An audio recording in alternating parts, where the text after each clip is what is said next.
not being a technologist.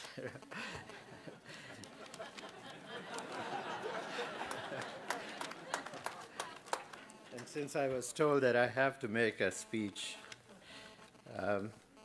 again, thank you, Scott, for very, very kind words.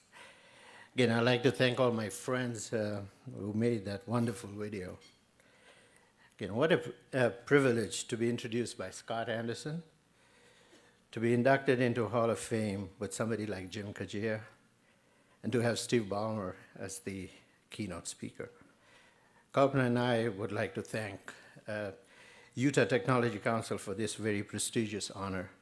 I'm indeed humbled and to be considered in the same league as the past inductees. One of the things that I'm frequently asked is, how did Kalpana and I end up in Utah?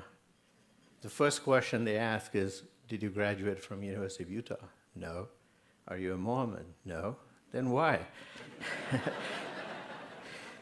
So what happened was in 1984, I got a call from my mentor, Dr. Higuchi, who had moved from University of Michigan, my alma mater, to the University of Utah.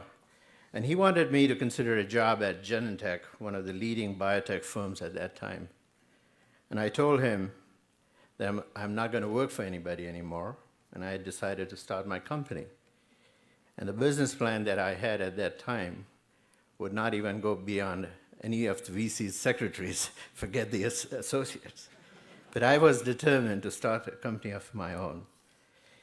He suggested that we team up and that I move to Utah because the University of Utah was very supportive of faculty members being involved in startup companies.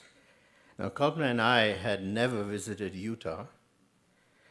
We knew nothing about the people, the business environment here, the culture, but nevertheless, having moved from Africa to India to the US, I said, why not?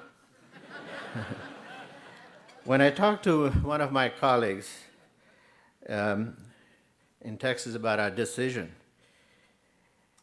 he remarked, what are you going to do in Utah? There are only Mormons there.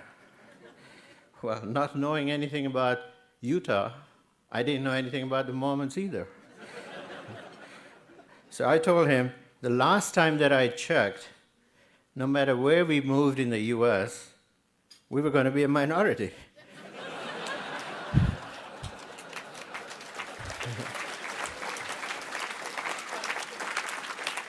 So why not Utah? Well, after having spent 21 years in Utah, I can definitely say, with apologies to Brigham Young, Utah is the place for us.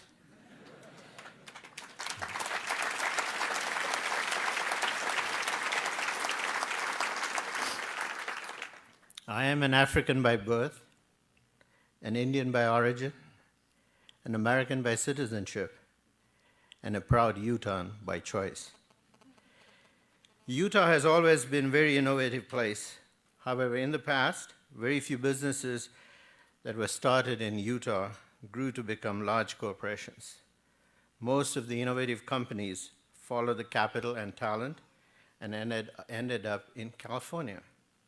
Well, to establish a vibrant economy cluster here, there are several key elements that are needed, namely world-class research institutions, local success stories, capital, talent, and a government that supports business.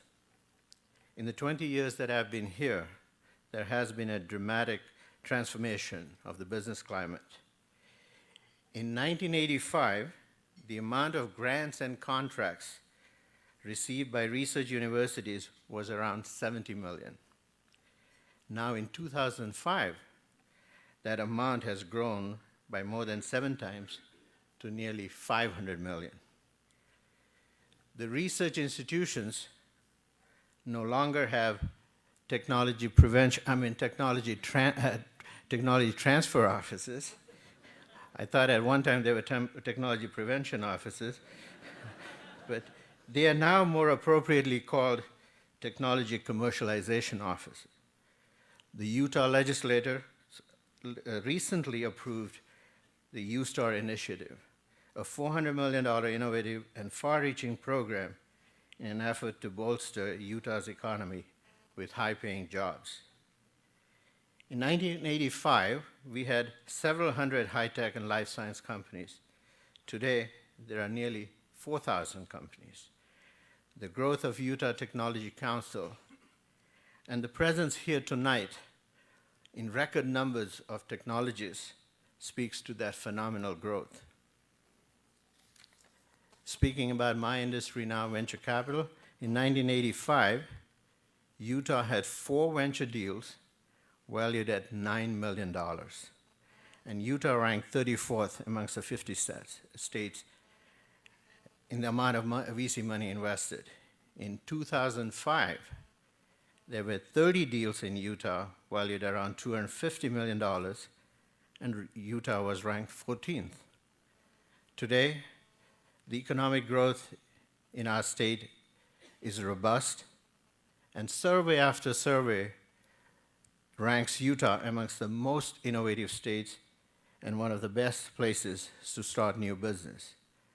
As more VC firms enter the Utah market because the state's fund-of-fund program, Utah will do even better, and hopefully, in the next few years, will crack the top 10.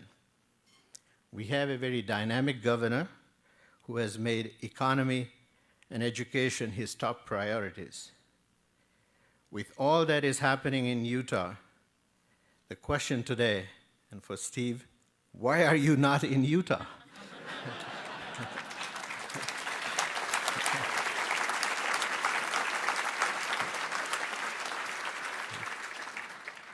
Over the years, I've had the great fortune of being surrounded by very good people who are far smarter than me. And it is with the help of such friends and colleagues that I've been able to achieve what I've accomplished so far. As Albert Schweitzer said, success is not the key to happiness. Happiness is the key to success. If you love what you're doing, you will be successful. Thank you for giving me the opportunity to do what I love. Good night, and God bless.